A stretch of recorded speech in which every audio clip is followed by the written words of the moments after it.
5, 4, 3, 2, 1. Wasn't that beautiful? Welcome to the Dangerzone. Today, we're going to answer a tough question. What's the hardest thing you've ever done? I posed this question to my audience on my Instagram. It comes from a deck of cards called TableTopics. I'll include a link in the description of this where you can find a link to it on my website where you can order them. But we pulled a card at the table, dinner table, and it asked, what's the hardest thing you've ever done? And I thought it was a damn good question. So I asked my audience on Instagram, and I'm going to keep doing that. So if you're not following me there, go ahead and follow me. I'll be asking more questions like this, and in this podcast, I'll be covering my audience's answers to that very question. And at the end, I'll answer it myself.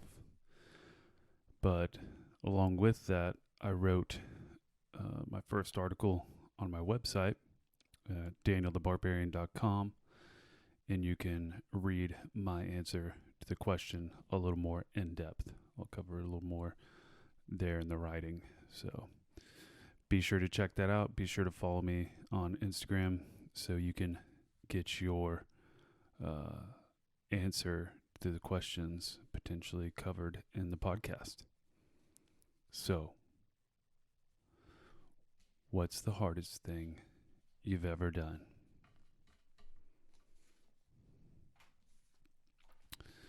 Eric came in on the question and said, run the bridge run in Bozeman, Montana. Oh boy. So, I looked this up. I don't know if calling it a run is necessarily very descriptive of the torturous event this thing appears to be.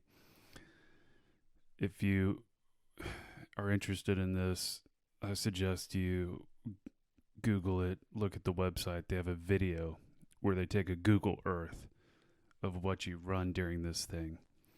It's, first off, it's 19.9 miles.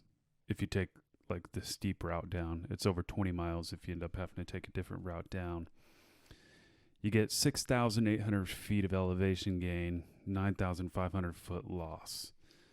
I watched a video put together of some people running this thing, and of course I was thinking to myself, oh, I could do that. No problem. One foot in front of the other, just keep moving. Then I watched the Google Earth video where they follow the trail on the topographical map in 3D.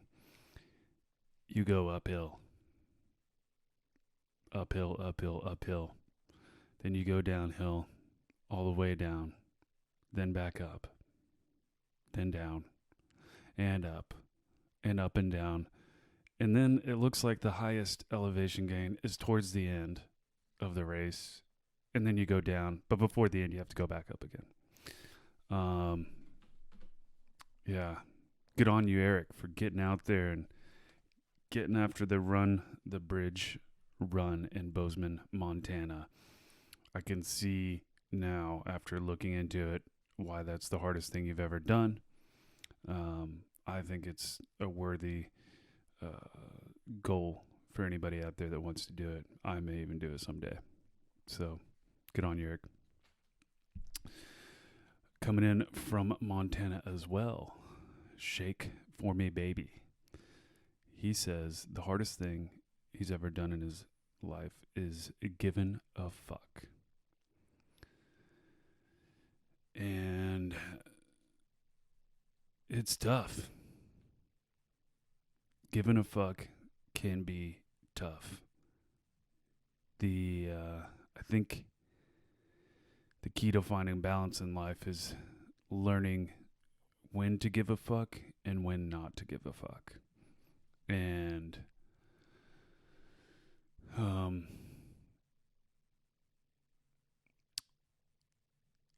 I think from a very early on age, I decided I wasn't really going to care about other people's thoughts about me.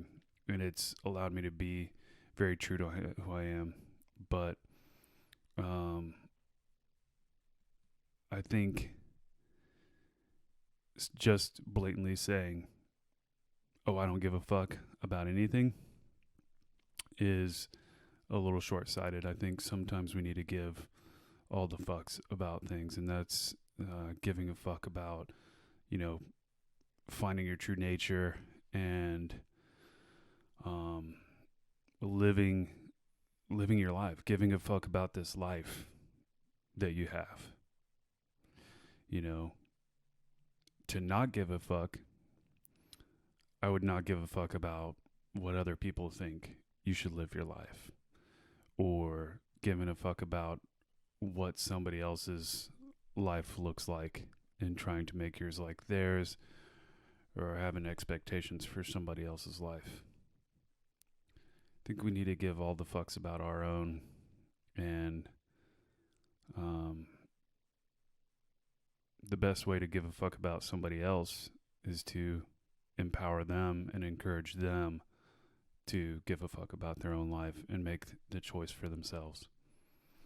But yeah, it's tough sometimes, so I can see why the hardest thing you've done is giving a fuck, because it's tough to figure out. Sometimes it takes a lifetime to figure out that balance. All right. Jay Perez coming in with the hardest thing they've ever done is currently nursing school. So they're currently in nursing school or nursing class. And I think this is something people don't understand about the medical profession is it takes a lot of schooling to get into it. Doctors go to school for a very long time. And a lot of it can be very boring, dry material. It can be really nasty material, gross. I mean, you're studying the insides of where farts come from and all sorts of parasites. And to look at those parasites, you got to collect poop samples and spin them down and look at them underneath a microscope and watch little parasites swimming around in there. And which is, can be fascinating at some points, but when you're in the classes, like this person is, nursing class, PowerPoints, man, they can get very, very boring, but they're also very important. I think when I was going through the Special Operations Medic course, I learned a lot.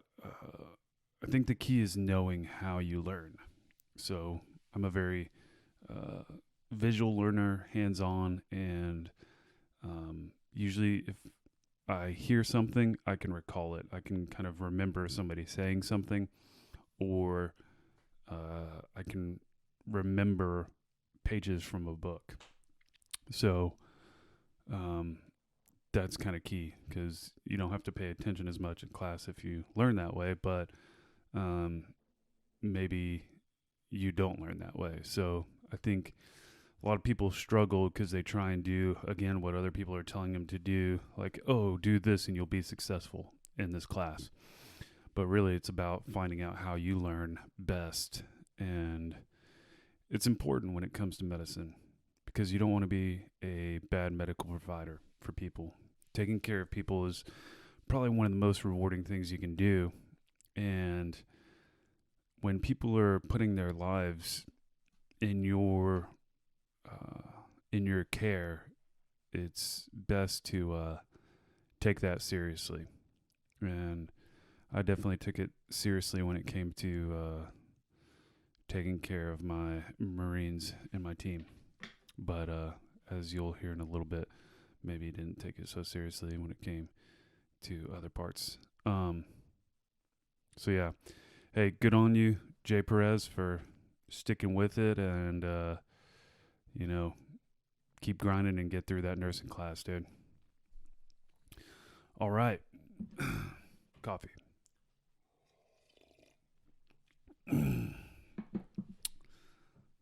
Lori, good friend of mine, and my wife's said, move away. The hardest thing they've ever done was move away from the Browns, which would be us. Followed by crying emoji, really like a flooding tears emoji where they're just streaming down the face. Another bawling emoji, another bawling emoji, laugh, crying emoji. So, yeah, moving away from friends and family can be hard. I think you get comfortable if you have good friends, people who are breathing positivity into your life, filling those voids of loneliness with positivity and empowerment, and you're like-minded, you like doing the same things. It's really tough to leave that, but sometimes we have to. Sometimes life takes us in a different direction, and we got to say goodbye to people, and hopefully we see them, on the regular, which in this case we have seen each other several times since moving apart, and it's been great when we can. But man, we had a good time when we were in the same spot. We did this trip up the coast, from San Diego up the coast highway of California, and we were just camping out along the way. And if you ever do that, you should definitely look ahead, because those campsites get scooped up months in advance at times. But we just had a really great time together, and my buddy and I had our hammocks, and we were basically doing extreme hammocking, or maybe I was doing a little more. My goal was to put the hammock as high as I could in a tree and sleep in it during the night, and the weather was affording for that. And so, man, that was some good times, sleeping and having the ocean breeze come in, and you're just swinging between some trees. The most epic moment of that was we ended up in some redwood forest, and it was actually at a little like off, somebody's private property where they have like a trailer park, and they had like a little grassy area with some campgrounds. And because the national park was full, they wouldn't let us take any campsites. So we went there, and there's these two huge redwood trees, and there's two big redwood trees, and right next to the redwood trees, there's like smaller kind of trees branching off, or maybe on one side, so we could kind of wedge ourselves between this smaller evergreen tree and the redwood and sort of shimmy up, and we were able to get our hammocks hooked up in between these redwood trees, and it was so awesome. I don't think I've had a better night of sleep than I did between those two redwood trees. I had my my hammock set up, and then I put my thermarest in the hammock, and then I had my sleeping bag, several pillows, and then we were sort of he was down further away from my feet, and so our feet were kind of up against each other, but there was a slight, coastal breeze coming in, and those redwood trees were just creaking. Boy, it's just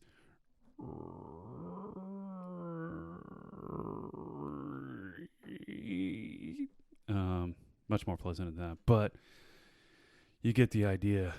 And so these huge redwood trees just rocked us to sleep, hanging there in our hammocks. And man, I slept good. And the girls were in the tent and were a little afraid of their surroundings because it was kind of a sketchy place. But we couldn't be touched up there in the sky. But man, that was a good trip. And, you know, we went up all the way to just above San Francisco there, and back down. It was really fun. So yeah, but hey, there's always new people to meet, and I think when you move to a new area, that's why it's important to go out there and do things. Don't be afraid to go make new friends, and probably the best way to do that is finding people that are doing similar activities that are aligning with your interests.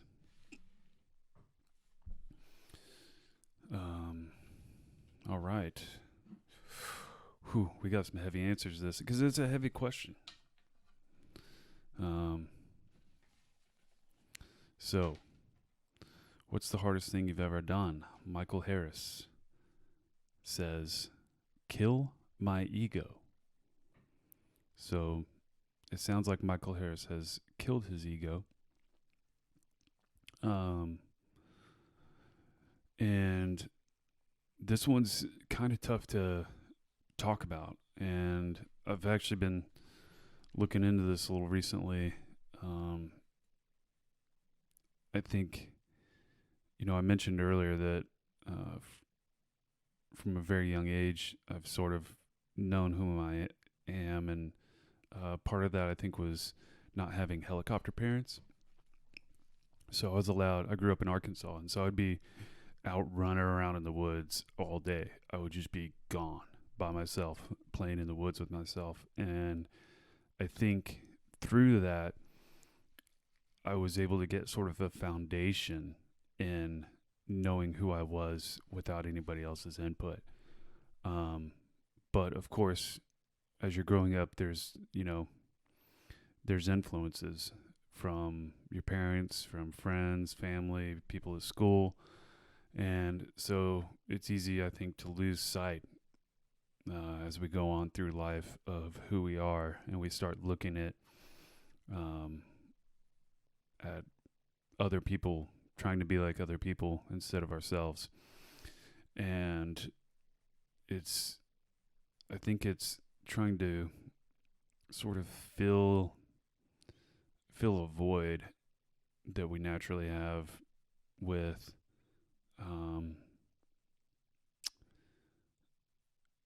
other stuff that isn't us. And so a lot of people think, you know, killing your ego is getting rid of the idea of self. And I think it's really, you never lose your ego. It's always a part of you. But there's a way to sort of kill it, or a process of killing your established ego, like your idea of self that's wrong. It's not yourself because it's based on other people's expectations, or maybe you trying to see yourself as something that you're really not. And so I think it's an admirable process to go through, is killing that ego and then figuring out who you are naturally and continuing to develop that. And it can be a brutal process. It can be a very hard process, because sometimes when you let go of those things you've filled up in your idea of self that you've held on to for years, when you lose those, it can create this sort of void in your life. And I think with us dealing, you know, now that we've pretty much blown out of the whole tribalism age, and we've gone into less communication, less of sharing this life with each other. In a real sense, we sort of have all these fake images of ourselves projected out on social media, and, you know, communication is lost. The art of communication is lost. We We don't, and I'm talking on a broad scale. I'm not talking about, everybody, but we've stopped talking. We started texting, and everything's in, short communication. And with that, we're seeing chronic loneliness. So when you're going through a process like this, you have to be mindful of the chronic loneliness that we're feeling as a human society or a human species just because of the technological disruption we're living in. And so that on top of sort of losing your self-identity for a little bit can actually be, you can find yourself in a bad spot if you maybe don't go through this with a thoughtful process. I don't know that that's the best way to, describe how you should go about it. I guess, be mindful that killing your ego may not just be the end of it. Things may resurface. It's important that when you have that void, you fill it with things that are going to continue to put your life on a positive trajectory instead of, maybe being a temporary solution. But yeah, sometimes I just don't even, you know, I don't want it to sound like I'm lecturing or anything because this is something I'm working on. It's something I research, and I'm by no means an expert, but it's something that I continue to work on, and I just, but yeah, man. So Michael Harris, killing your ego. It is super hard, and I can understand why that's a good answer to this question, and it definitely challenges me to think about that, and I might just have to explore this topic some more, the idea of killing your ego, and maybe I'll write my thoughts in it because I feel like I need to spend a little more time on that. But let's move on. So, what's the hardest thing you've ever done? This particular woman came in and said, birth 3 babies, all natural. And with this question, just want to preface and say that, the hardest thing you've ever done varies drastically. I think we've seen that from the answers given. There's physically, mentally, spiritually, like what the hardest thing for somebody could not be the hardest thing for somebody else. But anyways, I just kind of want to share my thoughts on the whole birthing deal. So women say birthing babies is hard. And I gotta say, I'm not buying it at all. I think it's a super simple process and we overcomplicated it. And I'll just give you an example. The one I know is my mother. She had 5 kids, including me, and I'm the second oldest. So she had my older brother and then me. And then she said, I don't need to go to the hospital for this anymore. I'm going to do the rest at home. And so she continued to have the rest of my siblings all born at home. And my youngest brother was actually born after she had her tubes tied, which is a whole nother deal. She's super fertile, I guess. So, or was. Which leads me to my point. I think the birthing process, a lot of people say it's beautiful. Beethoven's Ninth Symphony is beautiful. Being out in nature, seeing the mountains is beautiful. Watching a baby born into this earth is by no means beautiful. It is absolutely disgusting and traumatic, especially for men. And so when my mother birthed my younger siblings at home, we were there. We had we were basically forced to watch this whole process. And I would just go hide behind the couch, and my older brother, I believe, lost consciousness all three times and developed a fear for blood, that even, plagues him in his adulthood because of it. And meanwhile, my mother's just over there squirting out babies like it's no big deal. She actually invited out all the ladies from church, our little church in Arkansas. All the ladies would come out and watch her give birth because she was showing them how easy it really is.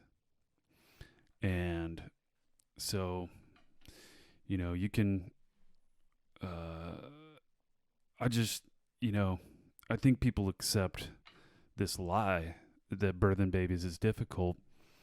And I'm just throwing an argument out there that I have, evidence that I've experienced in my life that tells me otherwise.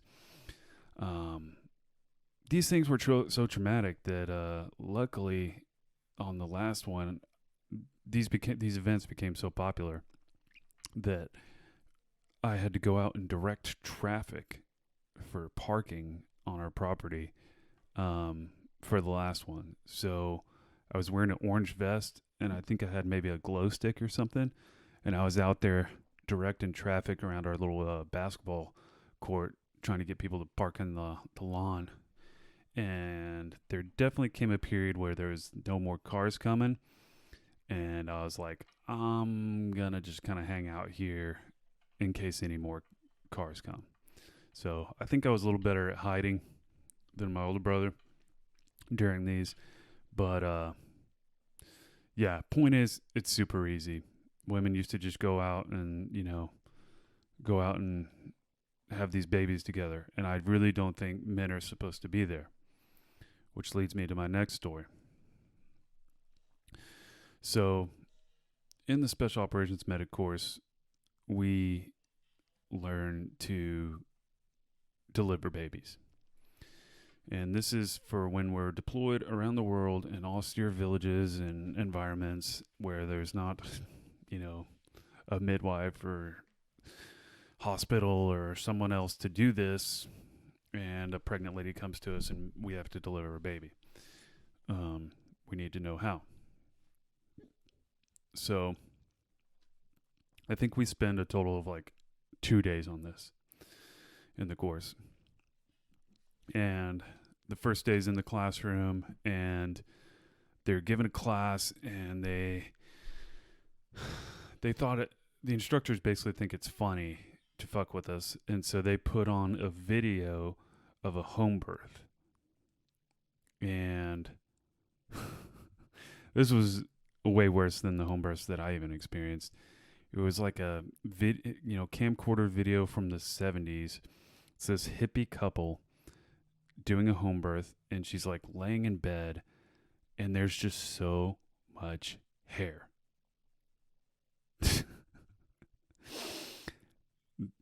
There's just so much hair in the situation. The husband's there, or partner, and they're making out during the delivery of this baby because I guess they want it to come into a loving environment or something. But he's pretty much got a fro, and not wearing a shirt, of course, and has like a hairy back and a hairy chest and arms. And so I don't watch this. I go, I've already seen this in my childhood. What little parts I saw, I didn't enjoy, or basically was traumatizing. So why would I do that now? So I decided to draw in my notebook or something while they're playing this video. And so fast forward. So then we go into a little practical application of this where we get that hands-on training, which I love. And so we have these little mannequins that's like the hip upper leg area and belly of a pregnant woman, but it's all rubber mannequin. And so you basically just have a huge, or not huge, but just kind of rubber vagina opening. And one guy stands on that side, and the other, your partner stands on one side, and you stand on the other. And one of you has the baby with a little cord, and it has a little button attached to its belly button, and you just, and then you attach it to the inside of her, and you push the baby through the opening, and your partner's on the other side to go through the techniques of delivering this baby.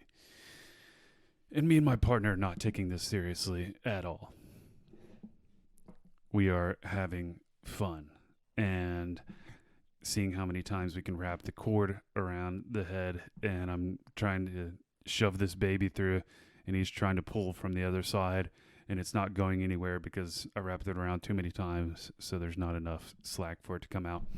And so we're laughing about this, having a good time. And all of a sudden, the wise sage instructor comes by. He's got like white hair, kind of balding. He looks like Gandalf or something. He's probably a medic back in World War I in the trenches or something.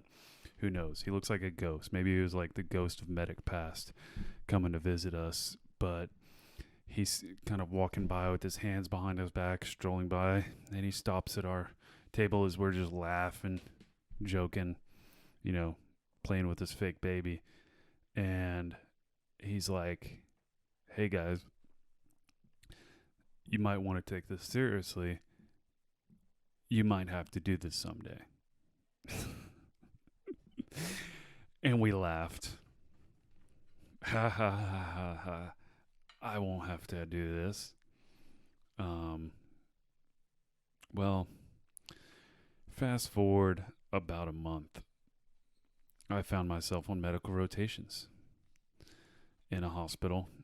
And the way it worked is we spend half the time in the hospital rotating through different departments. A majority of the time was spent in the emergency room doing procedures.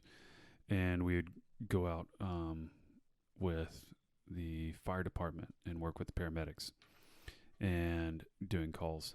And so I was having a great time, and I was getting a lot of medical procedures in, was doing a really good job at them, did a bunch of chest tubes, did a bunch of intubations, central lines, and all that sexy stuff, traction splints, and helping scrubbing on surgeries and stuff. It was fun. And then I looked at my schedule, and the next day it said labor and delivery. So not really thinking much of it. I was like, oh, okay, I got this. So that was kind of my attitude during this period. So I go up to labor delivery that morning, or the next day, and I show up. And when you walk into a department in the hospital, there's the nurse's desk, and they're kind of all sitting back down behind there.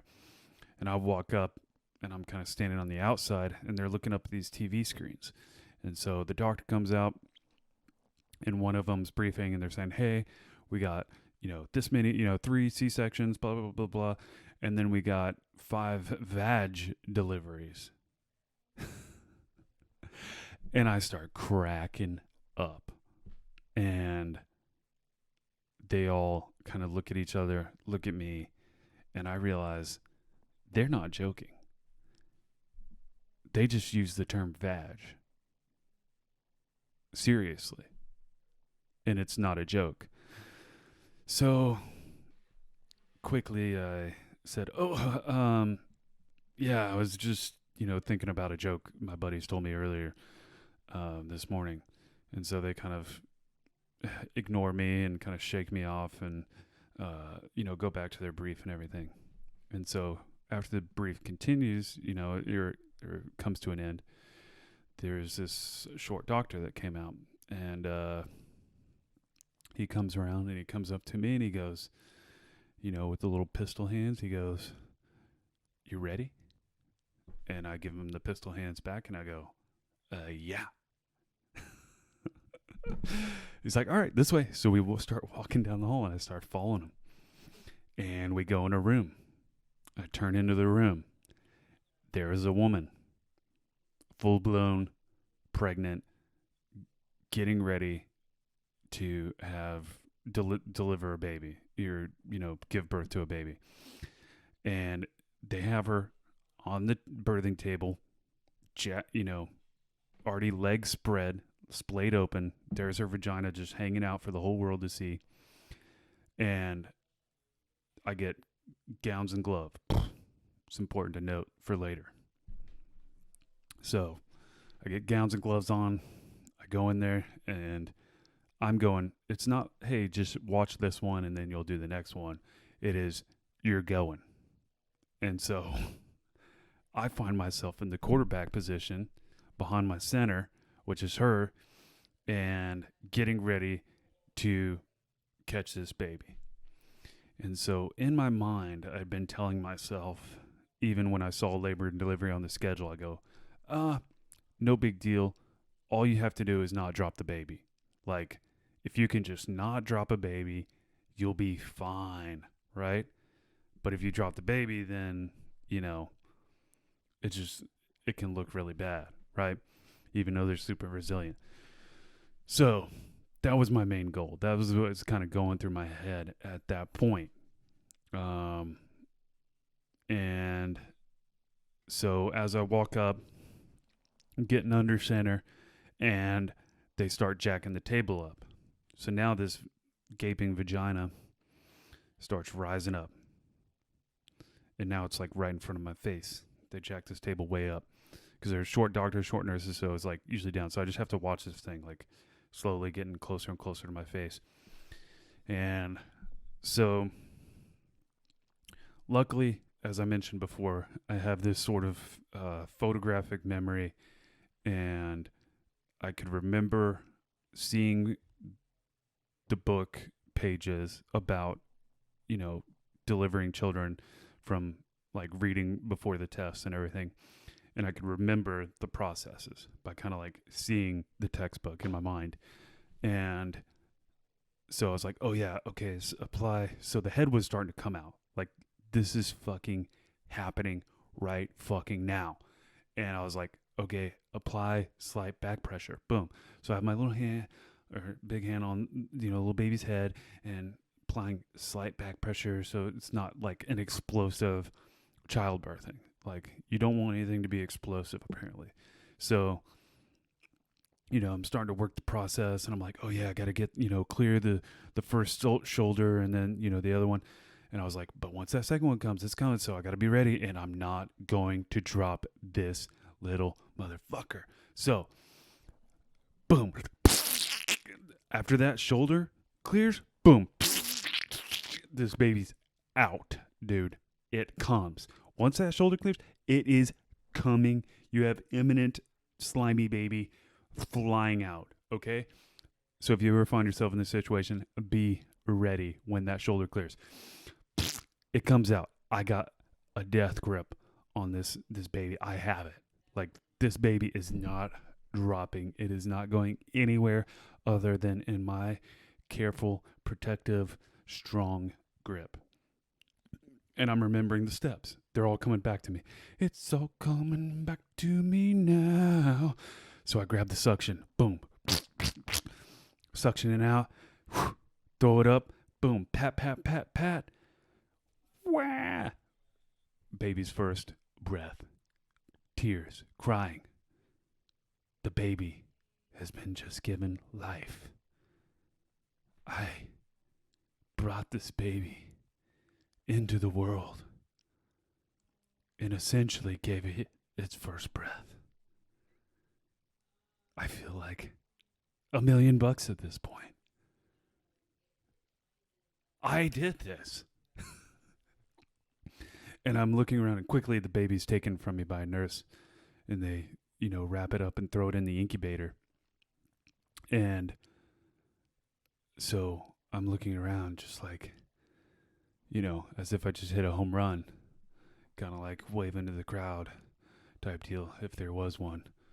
But I look around, And I make my way around the room looking at all the approving looks, and I start to make my exit.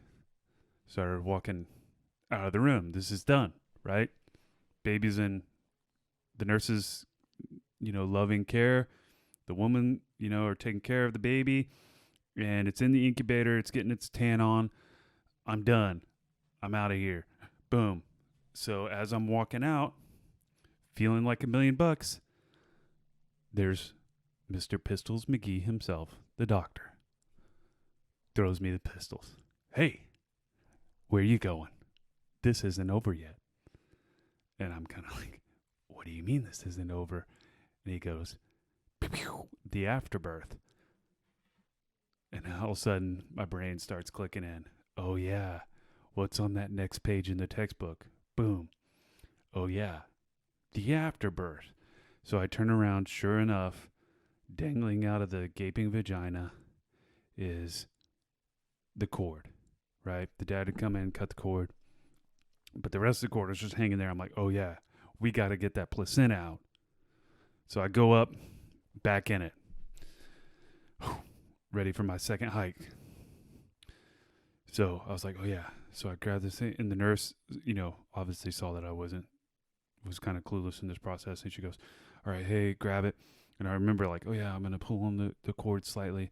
And she goes, yeah, so apply slight pressure. And so you put it, she told me like use Spock hands, right?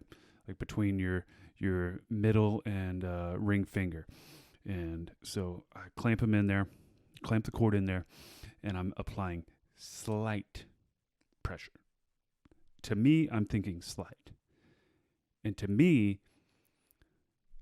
I know I break things very easily. I'm kind of, constantly always running into walls, running into things. Things don't really last in my care very long. I tend to break things. I'm just kind of a rough guy. So when I think of slight pressure, I'm like, I need to go itsy bitsy micro pressure to you, dude. Like, really dial it down. So I'm just slight pressure, little bit of a pull. And she goes, no, like this, and puts her hand on mine and proceeds to push on it to apply the pressure that she wanted me to be applying. And the pressure she wanted me to be applying felt like I was starting a fucking lawnmower. Like, fucking yanking on this motherfucker cord. And it's about this point when shit went blurry. Things get foggy in my memory at this point. Now imagine, this is the best way I can describe this. Imagine you're fishing downstream from a huge fucking dam, like Hoover Dam. And you can't see it, but you're downstream from it. It's a big fucking dam. And maybe there's you're around the river bend. You hear a huge explosion upstream where the dam is. And you are fucked. That feeling of impending doom that you would have in that situation is sort of what I was feeling as I was lawnmower pulling this cord. And so inside this black hole of her vagina that was huge and gaping, wide open, because a baby just came out of it. It's a very traumatic process, as I mentioned earlier. As if there was a demon inside of her with a 5-gallon bucket full of blood, birthing fluid, yellow pussy stuff. You don't even want to know what was inside of her, and went, yeah, and tossed the bucket's contents out of the vagina. There was as if a fire hose had been turned on. Explosion of this fluid out of her vagina and coming towards my face. Everything slowed down. The next time I had this feeling was when I was in combat, and everything slowed down when I was getting, PKM or AK rounds all around me. Same type of feeling. This deadly substance is blasting towards my face. I matrixed. Move my head out of the way. The contents hits my shoulder. Goes all the way down my legs. Pouring on my legs and onto my shoe. Now, for reasons I won't get into, for whatever reason, I was shaving my legs at this time. I think I was like doing some swimming and stuff because I was getting ready to go to dive school.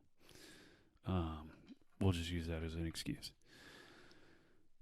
So on my shaved legs, this bloody fluid that just came exploding out of this woman's vagina has now soaked through my scrub pants and is running down my freshly shaved legs. It has soaked through my new pair of running shoes in the toe, and it has soaked through my socks, and I can feel it pooling up between my toes.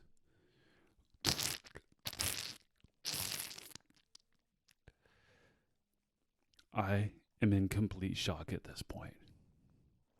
I look around the room for answers, for help, from anybody that can explain to me what the fuck just happened and what is currently happening down my leg and in between my toes. Mind you, I was wearing a gown and gloves. I look around and I'm seeing people in face masks, face shields, and booties covering their legs.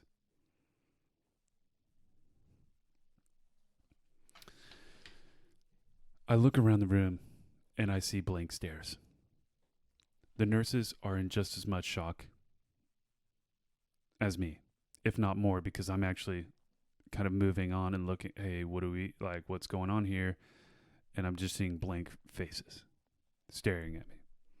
Finally, I catch eyes with one and she goes, waving her finger, it normally doesn't happen that bad. It normally doesn't happen that bad. So I continue to turn around. There's Pistols McGee. He's got the placenta right on the surgical, platter, and he's digging his pistol fingers in it. Just like, hey, look at this, look at that. This is all normal, blah, blah, blah. And people eat this thing, apparently. Hey, I don't know. I'm not going to judge. Maybe it's good for you. If I was going to do it, it would probably be in if you could dehydrate that motherfucker and grind it down into powder form, because I can't imagine trying to cook that thing. And definitely not medium rare, dude. Ugh. Yeah, I think dehydrating it would be the best way to go. But regardless, I'm in shock from what just happened. I'm still feeling the squishy between my toes and the drippy down my legs. And the family seems, happy with the whole process and that they have their baby and everything. And so everything's being cleaned up at this point, and I walk out of the room. And I'm standing there again, kind of wondering, what do I do now about my situation? And one of the nurses, I go, hey, kind of stopped her. She's trying to go on about her business. I was like, hey, what do I do? And she goes, I don't know, and walks off. And maybe I deserve some of that, but I proceeded to walk back in the back behind the nurses' deal where they keep all the supplies, and I found the booties that everybody else was happily wearing and failed to make sure I was. And slipped on one booty over my disgusting leg and shoe, and walked down to the ER. Going completely internal at this point. The nurses that I've been working with, the week prior saw me, and they knew I was in the hurt locker. They're like, "Oh my God, what just happened to you?" And I told them, and they're like, "Oh, you poor thing." They genuinely felt bad for me, and they said, "Here, let me see your shoe." They took my shoe and started to wash it off in the, scrub station. And they said, I was like, "Oh, no. You don't have to do that. That shoe is dead to me. Like, I'm throwing away the shoe. Like, these shoes are gone." And they're like, "Oh no, this happens all the time. You just clean them." And so she kept on trying to clean them, but I was, and I was wearing some like little sandals that they give you out in the ER if you don't have shoes. And luckily, our instructor from the schoolhouse that's down there kind of mentoring us was there, and he allowed me to go home for the day. He actually drove me home. He felt so bad for me from the traumatic experience I just survived. And I took about 5 scolding hot showers the rest of the day to get the nasty birthing crud off of me. Which leads me to my point. Men don't belong anywhere in the birthing process. I believe it is a sacred right of women. It's obviously super easy, like I told you from a woman's perspective from my mother. The woman that was delivering this baby had no problems. Like, it was super easy for her. It was super traumatic for me. It was probably super traumatic for the father. You can lie to yourself and say it's beautiful all you want, but it is not a beautiful process. I think the man should not be there. The father of that child should be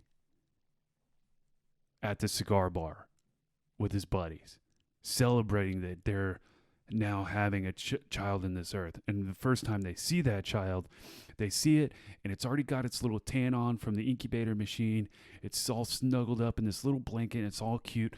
And the father can immediately have those instinctual father-loving feelings for this child. See, men don't have the mother instincts. A mother's going to love this child all the way through this process. She just carried, essentially a parasite in her for 9 months, give or take a few. And it takes a special amount of love that I don't think we have as men. And so why force a man or have the expectation of a man to be there just to get traumatized? I don't think so. I think it's a bad idea. I think we used to not do this. I think women used to gather together and go through this process together, away from the men. And I think that's the way we should be doing it. So, birthing 3 babies, all natural, I get it. Things are hard for different people for different reasons, and I don't know, maybe there's, people have complications and stuff like that too. But I would argue childbirth is super easy, and men shouldn't be anywhere near it. Oh, man. Let me know what you think in the comments. So, moving on. What's the hardest thing you've ever done? Chapman here says, learn to and try to be a good father and role model. And I really like this answer. Kind of goes right from what we were talking about, this idea of fatherhood. And again, I think you'll be a better father if you don't watch the, birthing of your children. But I really like this gentleman's answer. And it's because of the key words here that he uses. He says, learn to and try to be a good father and role model, instead of a different way somebody could say this is be the best father or be a perfect father to my children. And I think that's where a lot of fathers get caught up. Now, precursor, or I guess it's worth noting, I am not a father. I do not have children. So, you know, just know that before I said it. But I'm making commentary on this guy's answer. So, I think it's really cool that he used the way he worded this, and it's the use of the word learn. So he's learning to be a good father. He's trying to be a good father. And he uses the word good, not perfect, not best, good. And I think having known a lot of fathers and, being really close to my brother and his kids, and just watching the people that I know, because a lot of people in my friends' family are parents now. And I'm kind of the odd one out as not being a parent. So I get to kind of see from an outside perspective what's going on in a lot of times. And I think one thing I've noticed is parents put a lot of unnecessary pressure on themselves to be sort of perfect parents. And again, kind of back to the stuff we were talking about with ego and trying to be this idea of like perfect parents that has been exacerbated by social media, by, neighborhoods, by churches, by, social circles, where everybody's trying to pretend they got their shit together when you're talking about something that's very difficult. You just brought a human soul, life into this world, and they have autonomy. Like, you don't have complete control over them, and nor should you want it. Like I said, I think I benefited a lot from not having a helicopter parent. I was able to learn who I was. And so I think it's important for parents not to put too much pressure on yourself, because when you apply pressure to yourself in a negative way, and that's like putting unnecessary expectations and letting those things into your life, and not just being not just focusing on these things, like continuing to learn. If you're trying to learn to be better, chances are you're doing a great job at what you're doing. If you're, if you're trying, you're giving effort, you're putting effort into it, then I don't think anybody can fault you. It's if you're not trying to learn, if you're just blowing it off, if you're not putting in the effort, that's when you're, a shitbag. You're shitbagging it. And with applying too much pressure on yourself from these negative expectations, I think is where a lot of stress comes in. I think a lot of parents are about to fucking break. They look like, twigs that are just being bent and just ready to fucking snap at any point. I've seen it a lot. And I think it's unfortunate because I think it's such a natural process that it can be much easier to be a parent if you don't put those unnecessary expectations on yourself. But I really like this guy's answer, and I can see why it's also a hard thing, because of those reasons. It's hard. It's hard trying to raise up children or a child, and but I think it's worthwhile. I think almost anything that's worthwhile is hard. So, man. Let's see. What are we doing on time? Awesome. Working through these pretty good. So, what's the hardest thing you've ever done? E. Perez says CDQC with a hang loose hand emoji. Surf's up, bro. So CDQC stands for those of you that don't know, is Combat Diver qualification course. And I believe this person went through the Army's version of that, and I went through the Marine Corps version. And so this picture that you may have seen if you watched the videos of the podcast hanging up behind me is actually taken from that course. This is a picture by Michael Elliott. You can find him at Michael Elliott Photography. And this is actually, he was an instructor down the course and found and took this picture of a student. This isn't just like a stock photo or something. This is from an actual class, and he presented this to me. So, and I actually have a picture from my we call ours MCD, Marine Combatant Diver. And here's a picture from my class, and you can see me right here in the middle. Anyways, this brings me on point. The hardest thing you've ever done, I can definitely see why. A lot of guys actually wash out of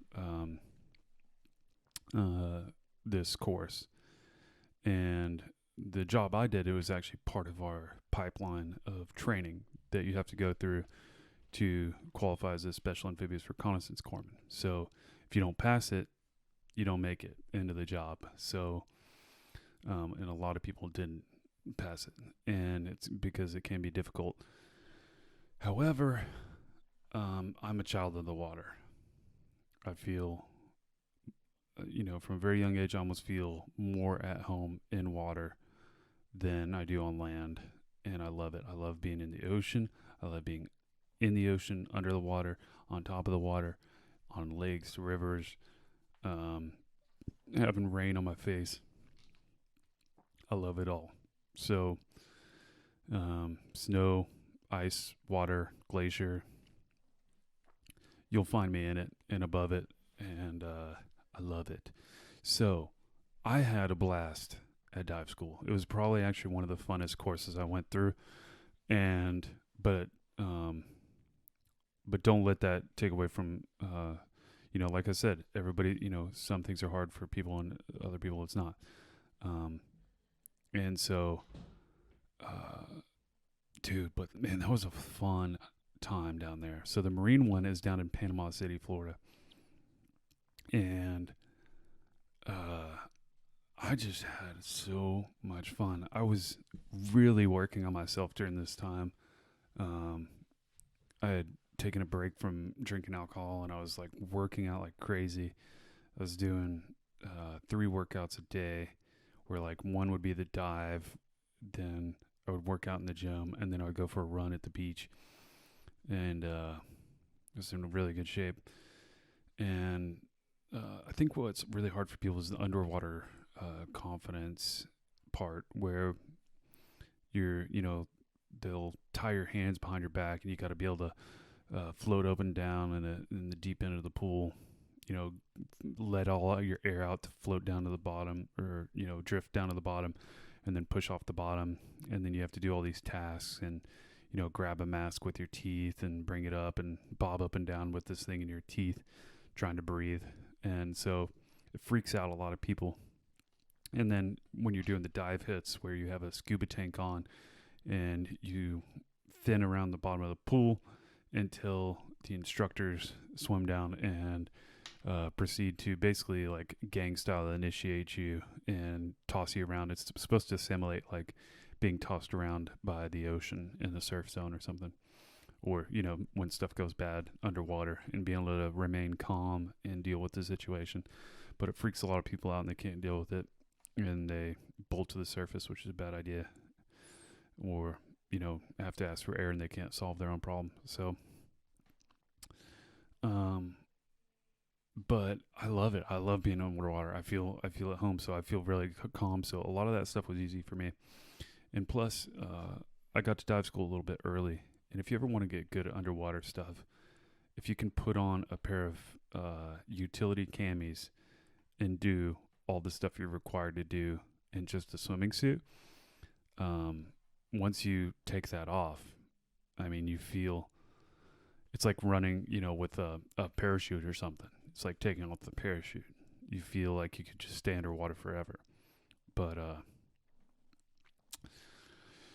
yeah, so it was really cool. But during that time, I feel like one of my favorite memories was after we do a night dive, which was really cool. We dive with rebreathers, which is you're breathing pure O2, and it goes through a soda lime canister where you breathe in oxygen through one tube, and then when you exhale, it opens a valve and goes out another one, and it goes through a soda lime canister, scrubs off the CO2 or the carbon from the CO2 that you breathe out, and then that's how you recycle the air. And then you have an O2 tank, so like, this isn't a perfect process, and so as you need more O2, you can add sort of more oxygen into the system. But so you don't have bubbles from this process when you're diving at night underwater, and so it's a really calm feeling. I mean, granted, in this you're diving for time, so you're not just like chilling. You have to fin really hard to make sure you make the times, and of course you want to do your best. So you're not just like hanging out into there, but it's really cool because it's quiet and there's the bioluminescence. So it's just like being in a whole different world underneath there. It's can be super dark depending on the illumination, and you're not like that deep. So, but there's just this glowing, green stuff everywhere, and it's just like coming off your, if you're diving behind your dive buddy, it's just, you see it like coming off of them, and you can actually sort of see your dive buddy. And then there'll be these times where, you're just attached by a long leash to each other. So you can find each other if there's anything that goes wrong, or if your partner has a dive related injury and, you get separated, you can find them. You just follow the leash in the darkness. And that's kind of trippy. Sometimes you're following and one guy's navigating and the other guy's just kind of following along. And so there'll be times where the person you're following just kind of like disappears in the blackness, and you're like, where'd they go? And all of a sudden your leash will jerk, and then you'll have to like follow it, and then you'll find them. But that's kind of a trippy feeling, just watching somebody disappear underwater into blackness. But the bioluminescence, just a bunch of glowy stuff under the water, is really, really cool. And we'd have every once in a while you feel something kind of jerk on your fin, and it wasn't sharks. Apparently it was dolphins who'd come up and play with you and nip on your fins. But anyways, and you like don't see anything. You have a dive knife, but that's about it. So that was really fun doing the night dives. And then afterwards, there's like a certain degree of hungry. It's like almost like having the munchies after you've smoked a big blunt or something. You kind of have the same effect after doing a night dive, or just, I think, diving in general. It's I think you're exerting sort of a lot of energy and stuff, but man, it felt good to eat after that. And we'd always go to the same diner right down the street from the base, and I would get a huge chocolate milk and like a burger, I think, like a double cheeseburger, totally greasy, and we would house some food afterwards, and it was just really fond memories during that time. But yeah. So anyways, yeah, going on to the next one. What's the hardest thing you've ever done? This is actually from somebody I was in dive school with. I won't mention any names. But they said, are you ready for this? Masturbate after a circumcision. Wasn't allowed to stroke, so I just had to shake it. Let me read that again for those of you that didn't hear it. Masturbate after a circumcision. Wasn't allowed to stroke, so I just had to shake it. Oh boy. So this sounds very challenging. First of all, I've never masturbated to completion or attempted to by just shaking it. That is quite the feat in and of itself. But to do it, following a, later in life circumcision is crazy. And I kind of followed up with him, and I obviously had more questions about this because I think it's actually a fascinating topic, is this idea of circumcision later in life and just the whole idea of circumcision in general.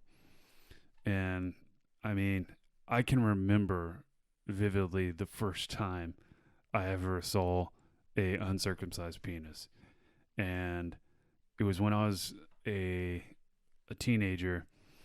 We I joined this group called United States Naval Sea Cadets, and it's basically, think, Boy Scouts, but a Navy version of that. It's kind of like junior naval ROTC, but that's more on the officer side. This is like practicing being enlisted while you're a teenager. And so I spent years in that program. But they did these like, you would meet up once a month and kind of, do things. And mine was at the Naval Reserve Center in Arkansas. And so we ended up spending a lot of time with the Seabees there because, as you know, in Arkansas, there's not like an ocean to do Navy stuff. So we'd go to the range and shoot and spend a lot of time patrolling in the woods and stuff like that. So anyways, I went to CB training during the summer. And so you go down for like 2 weeks. There's 2 week trainings all over the country. You could do different things, and even like exchange programs to go around the world to other countries' navies. But I went to the CB training. It was like one of the first ones I did. After you go through like your first time you go to boot camp, your first summer. But I went to CB training down in Biloxi, Mississippi, I believe. And I remember we were like, basically groups shower scenario, and kind of open showers. It's kind of the first time I experienced that, and I just see, boom, there's an uncircumcised penis, and I'll never forget that. That's real special moment. And dude, it's just like hearing him say this about him getting this late life. I used to yeah, I mean, there's these crazy names for an uncircumcised penis. I don't know that everybody knows that, but I remember growing up, we'd call them ant eaters. Like the snout of an anteater.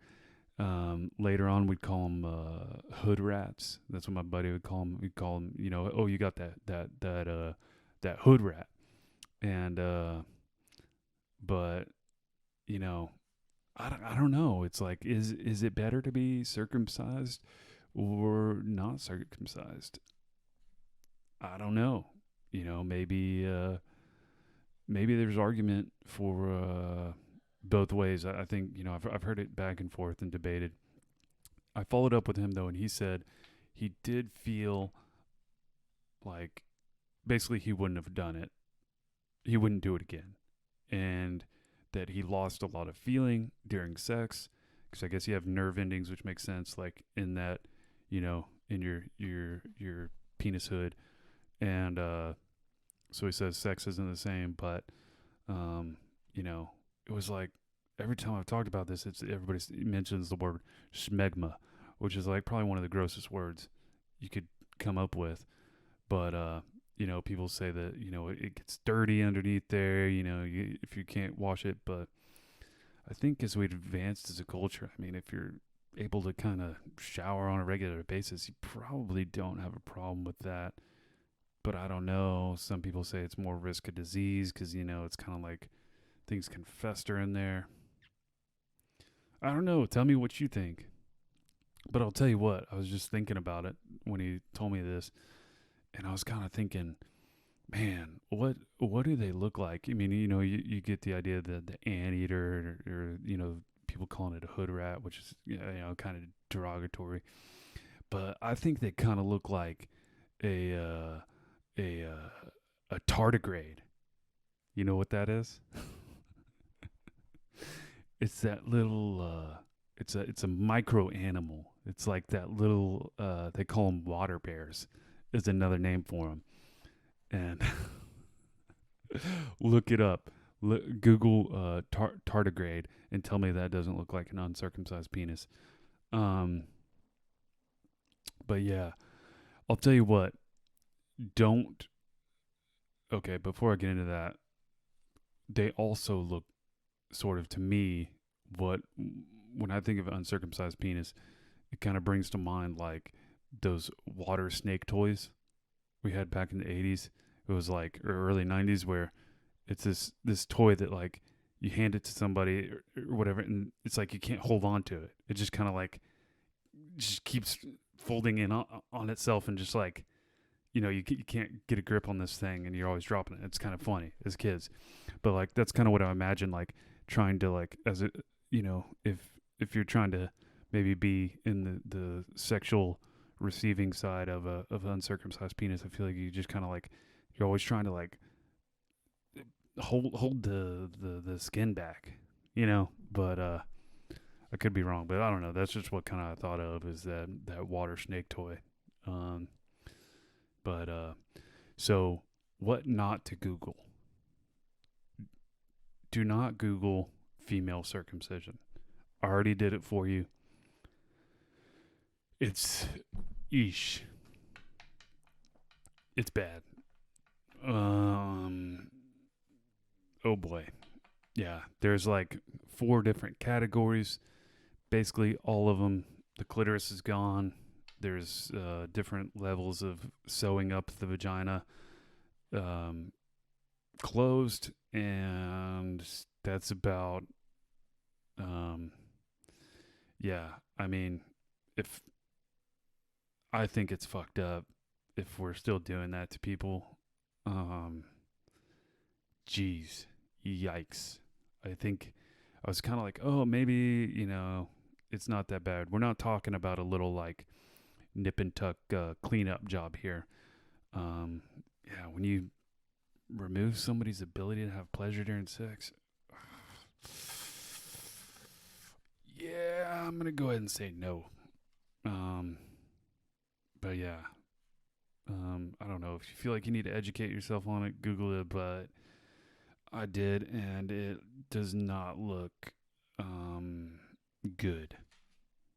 But anyways, on that note, yeah, sorry you lost your foreskin, bro, and you know, I don't know. What do y'all think? Circumcision for guys, yay or nay? I don't know. Let me know in the comments. So what's the hardest thing you've ever done? World's most giant medic said, death notification to families never gets any easier. And it man, this one hits close to home for a lot of reasons. But before, I feel like I want to keep this one a little lighthearted before I go into some stuff. But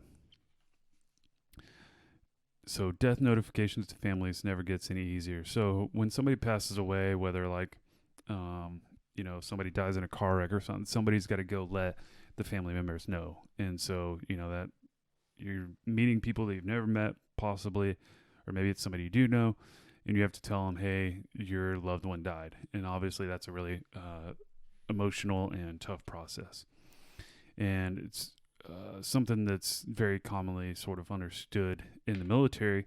When people die overseas, there's a process where, members from the command go to the home of the family members and notify them. I think, if you've seen any sort of war movies, it's a very common thing of showing that process. But before one of my deployments, usually we have like a family brief where they bring in wives and kids and everything and kind of brief them like, hey, here's what's going on about this deployment.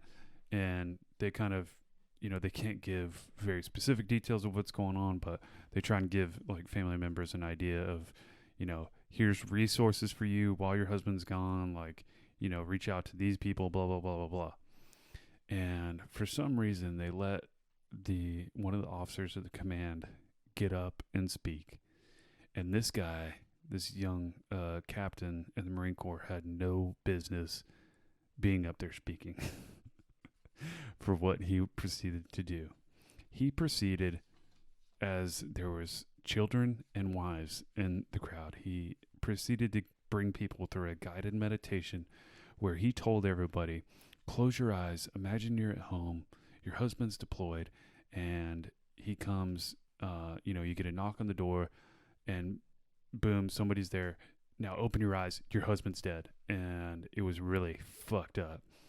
And there's like kids crying over here, and they're like, is daddy gonna die? It was just like the worst fucking thing you could have possibly done during that thing, and that Marine officer did it. He thought he was doing a favor somehow, but it just turned out to be like a really fucked up situation. And obviously the family, like the command, didn't gain any trust with the family members after that brief. But it's kind of like you can look back and laugh about it now, about how just what an idiotic move that was.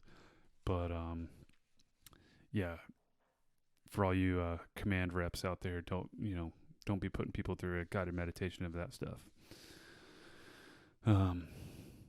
Yeah, but death notifications to families never get any easier, and death and dying is one of those things it's tough to deal with, and I think it's because we don't talk about it a lot in today's society with our friends, with our family. It's death is kind of a taboo thing. There's also this whole new deal where death maybe doesn't mean as much. Like people die, and it's the news cycle's so quick. It just like, oh, that person died, boom, or like, it's just everything's happening so fast that, hey, okay, that person died, but now we're on to the next thing. And so I think some people get left in this space where they don't know how to process death. They don't know how to talk about it. They don't know how to deal with it when it happens. And that's what makes these things so hard. I was a casket bearer my first 2 years in the military. I was in the Presidential Honor Guard, and I did funerals in Arlington Cemetery and for the Navy. And so each branch sort of does their branch's funerals in Arlington. Army runs Arlington Cemetery, so they're the ones that do the Tomb of the Unknown and stuff like that. But each service does their own. And so this is back when the Navy actually carried with 6 casket bearers too. It was us and the Marines were the only ones that carried with 6. Unfortunately, the Navy carries with 8 now. But I was back when we had real casket bearers. Yeah, so I did that for 2 years, and I did a lot of funerals, a lot of handing flags over to widows. So it's not necessarily the death notification process, but I believe it's still a very emotional process. It's very high up there. It's sort of this moment of trying to find closure for the family. They're seeing their loved one put in a tomb or put underground, and it's they don't really have a choice. It's sort of that chapter is coming to a close, and I thought I had made it out of there that 2 years without being affected at all, and it wasn't until years later, actually, when I got out of the military, that it kind of came back to hit me, and it all came at once. I was actually, I thought I'd done all these funerals, and like, it was my job at the time. So it just kind of made sense. Like, hey, we're doing this thing. And, people are like, oh man, that's so tough. And at the time, it really didn't seem tough because it's what we were doing. And it was our job, and we were really good at it, and we took it really seriously. And so it wasn't until I was in the presidential library, Reagan's presidential library in California. I was going through an entrepreneurship program, and we went and toured the Reagan Library. And towards the end of the tour, we come through here, and there's these, huge walls with all these displays and stuff. And on the wall was a photo mural of Reagan's funeral, where it's his casket. On the caisson is the wagon that pulls the casket, and you have 6 huge horses that pull it, and then the casket bearers walk behind it. And on president's funerals and others, it's a joint service. So you have Navy, Marines, Air Force, Army, all on the casket. And so um, the guys who were in this picture on the wall, it was huge, they're like, larger than me on the wall, were guys that trained me to be a casket bearer because Reagan passed away right before I became a casket bearer. And so I had done funerals with these guys. I had carried caskets with these guys, folded flags with these guys. And so all of a sudden it was like in that Reagan's museum, it was like I felt the weight, the emotional weight of all those funerals that I had done, all those moments of handing away flags, like all in one moment. And it was like, it almost crushed me. I almost like physically fell over and, started to like lose control of my emotions and, crying and stuff. And, it was a very short period. It only lasted like a couple seconds or something, but it was just, I was kind of like surprised and shocked. Like, wow, I thought I'd made it through all those hundreds of funerals, without being affected. But the truth is, it does affect people, and it is a very emotional process. So, with that, I would just like to say, if death notification families never gets any easier, it sounds like you're going to continue to do them. For all the first responders out there, people that have to do this, make sure you talk to people about it. Don't let it become this weight that just gets buried away. Reach out to somebody, talk to it. You don't necessarily have to talk to the family, right? There's something to be said for remaining stoic and composed and allowing the family to process their feelings. It's not, necessarily your time, even though you do have these emotional feelings to be experiencing that. But trying to be empathetic and listening and caring and allowing family members to do that. And also, if you don't understand the death and dying process and sort of how humans naturally respond to that, I've done a podcast about that earlier where we kind of dive into the, stages of grieving and stuff like that. So feel free to check that out. But if you're not familiar with it, but yeah, reach out to somebody. If this is weighing on you, like talk to people about it. Or, find a way to start processing it. Maybe it's not talking to somebody. And when I say talk to somebody, it could be a friend, family member, it could be somebody you don't know, it could be a mental health provider, it could be, talking to your stuffed animal. I don't know. And, but also finding a way just to like get these things outside of your head, these emotions, and like be able to sort of play with them and figure out what they are, what that means to you, your life. And other ways to do that is through art, through writing, through, meditations, guided meditations. There's tons of ways of dealing with this. So if you ever feel like it's really wearing on you, then reach out for help and don't let it destroy you. So, well, that's rounds up the answers from the people who responded on my Instagram. So be looking forward if you kind of like this.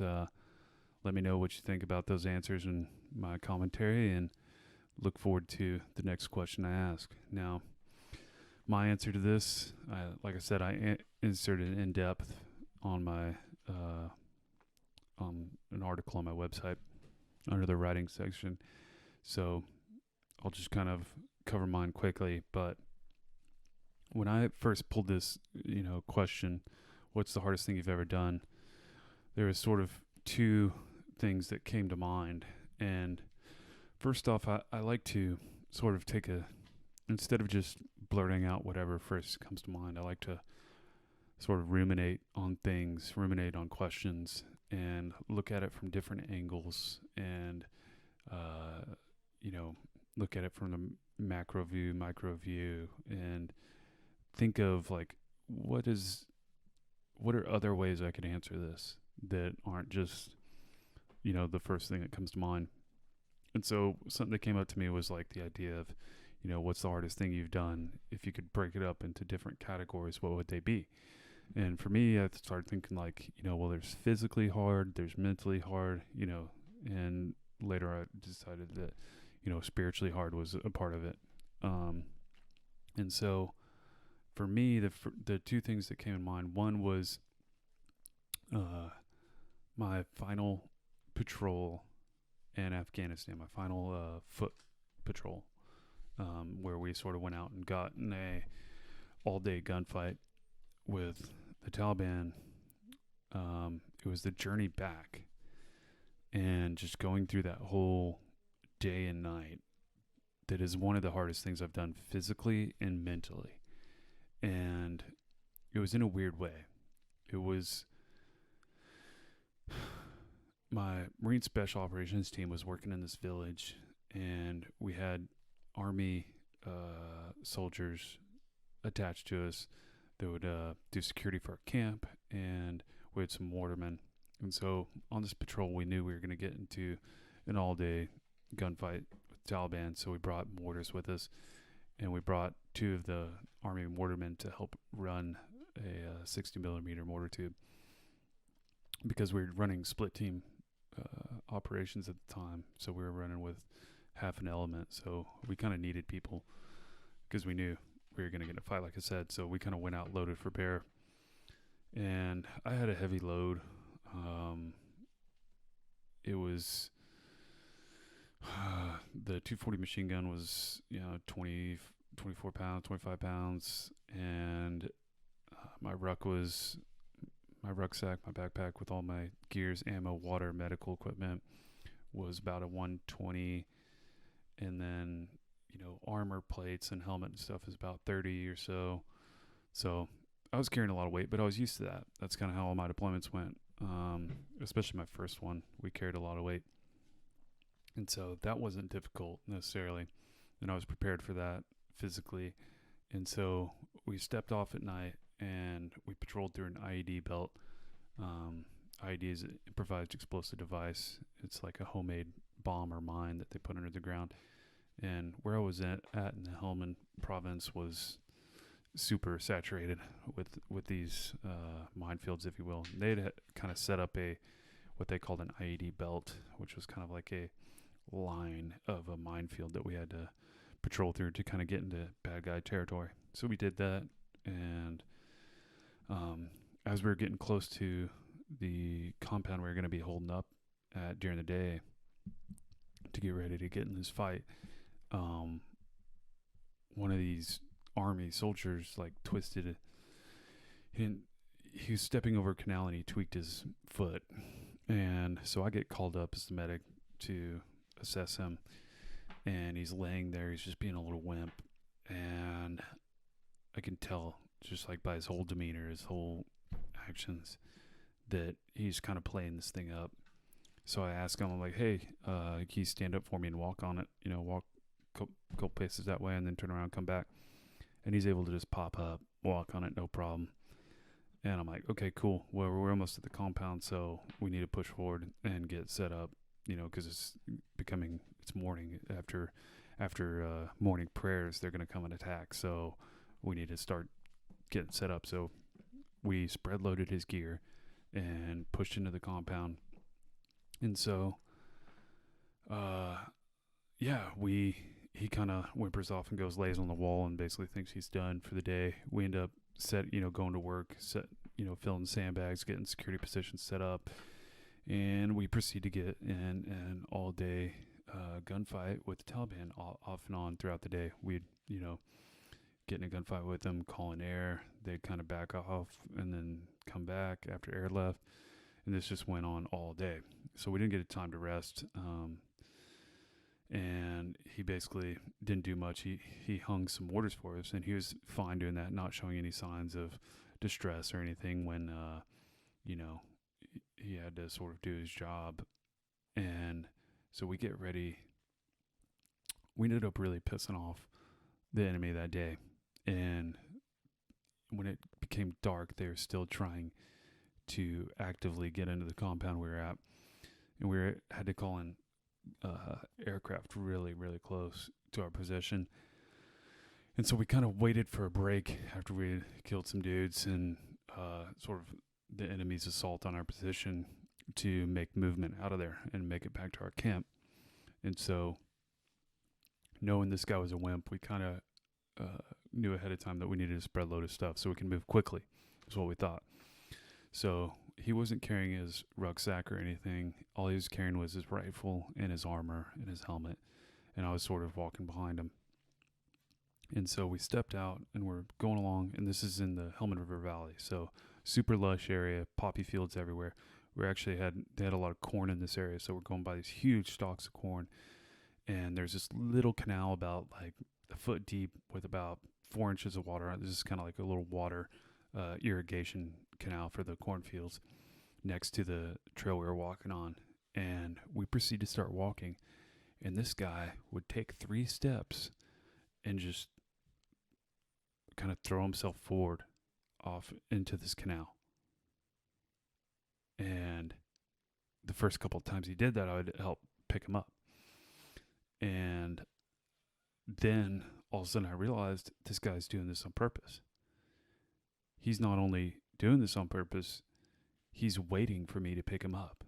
At one point, he's laying there with his arms at his side, his face in the little 4 inches of water. And he wouldn't even bring his arms up, which were not injured at all. And his foot wasn't even fucking bad because he could walk on it clearly. He didn't even have the will to push his face up out of the water so that he could breathe. He was just expecting me to pick him up.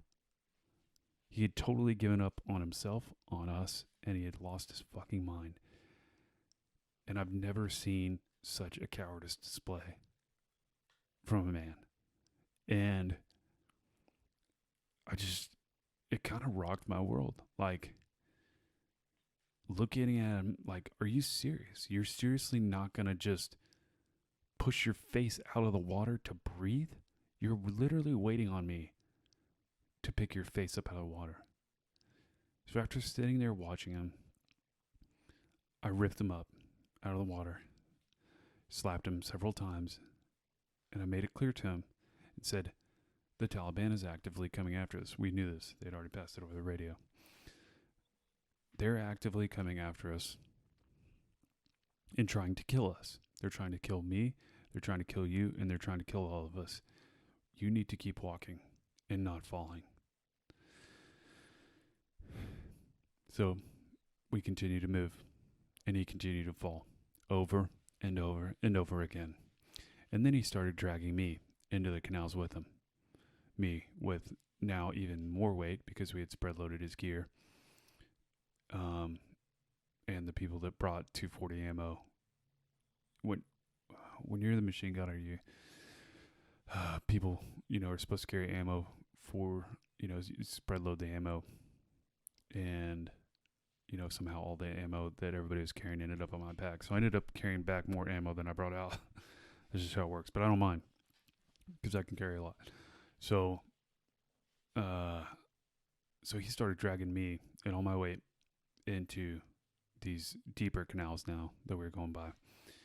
And because we were moving so slow because of this guy, the Taliban ended up catching up to us, and our rear security had to engage them with a saw at night. And this was very unusual. Usually in this area, like, they know we own the night. We have the night vision. We have, drones, all this stuff. They usually don't come after you at night, which was kind of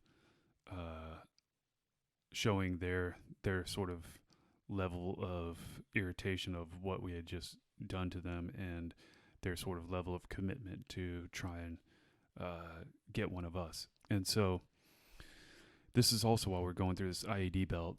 And so after this whole day of gunfighting, being exhausted, and then starting to bear the weight of this guy, I ended up having to carry him with my arm under his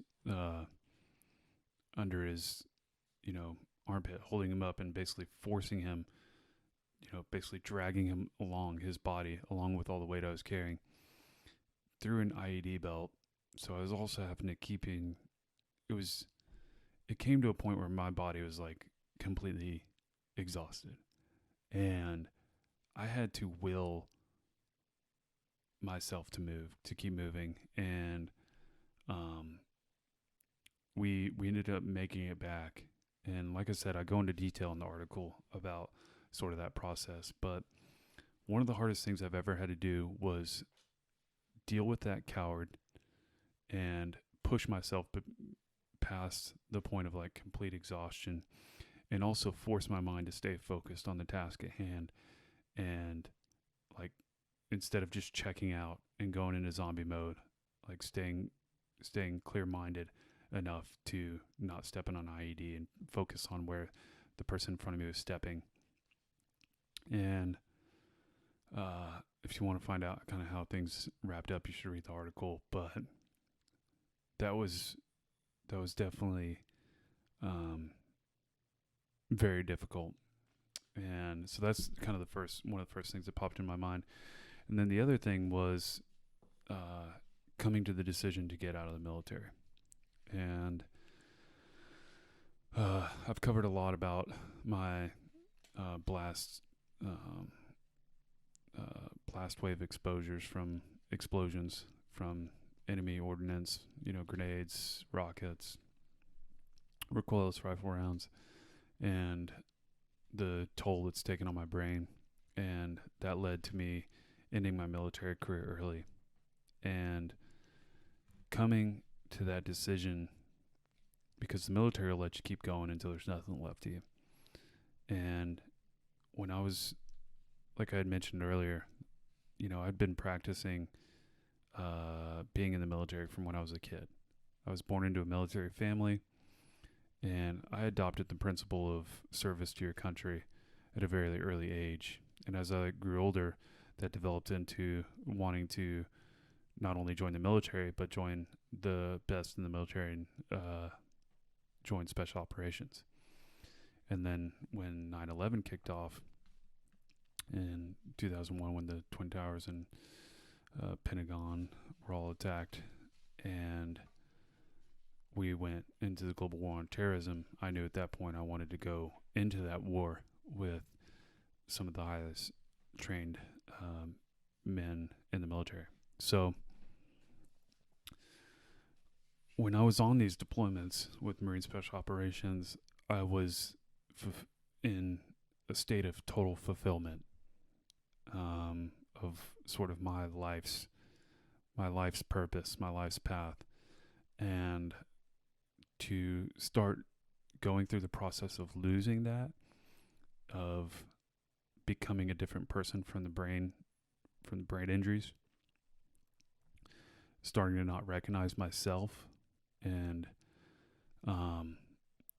my usefulness to the military was wearing out, which stressed my relationships. And the command turned their back on me, and guys that I deployed to war with actively tried to tarnish my reputation. It was all these compounding factors, plus dealing with all the symptoms from having the brain injury, quickly put me in the lowest point I'd ever found myself in my life. It was like my own personal black hole, and clawing myself out of that and continuing to move forward in a positive direction was also probably one of the hardest things, if not the hardest things I've done in my life. And so that's kind of the two answers I had for that. And that one was more sort of mentally and spiritually. Spiritually because of the loss of my purpose. And,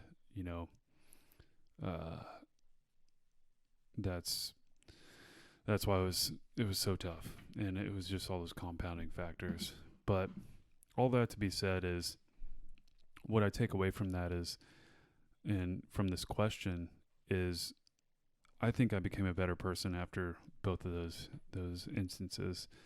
And immediately after thinking of those two situations, it made me think, what's the next hardest thing I'm going to do? And that I need to continue to seek out adversity consistently, because that's how we improve. It's how you get your muscles to grow. You break them down. And Yeah, comfort is where death lies. Getting in a rut, stuck in a rut. You got to get yourself out of that. Um, I don't want to be comfortable. I want things to remain hard, and because I feel like when they're not, that's me dying or I'm dead. And so, if you're listening to this and maybe you're currently in the hardest thing you've ever done, just know that you can keep moving forward, keep inching along, keep going, reach out to things that are going to keep you, bring things into your life that are going to keep you moving forward in a positive direction,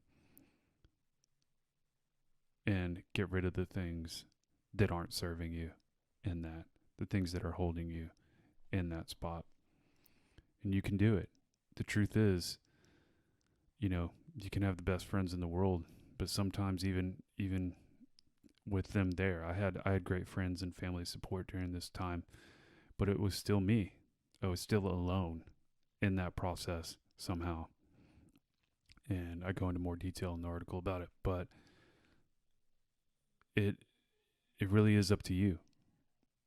It's up to you to find the power within yourself, and it's there. Everyone has it. Everyone has the power within themselves to keep moving and keep making this life their own. So,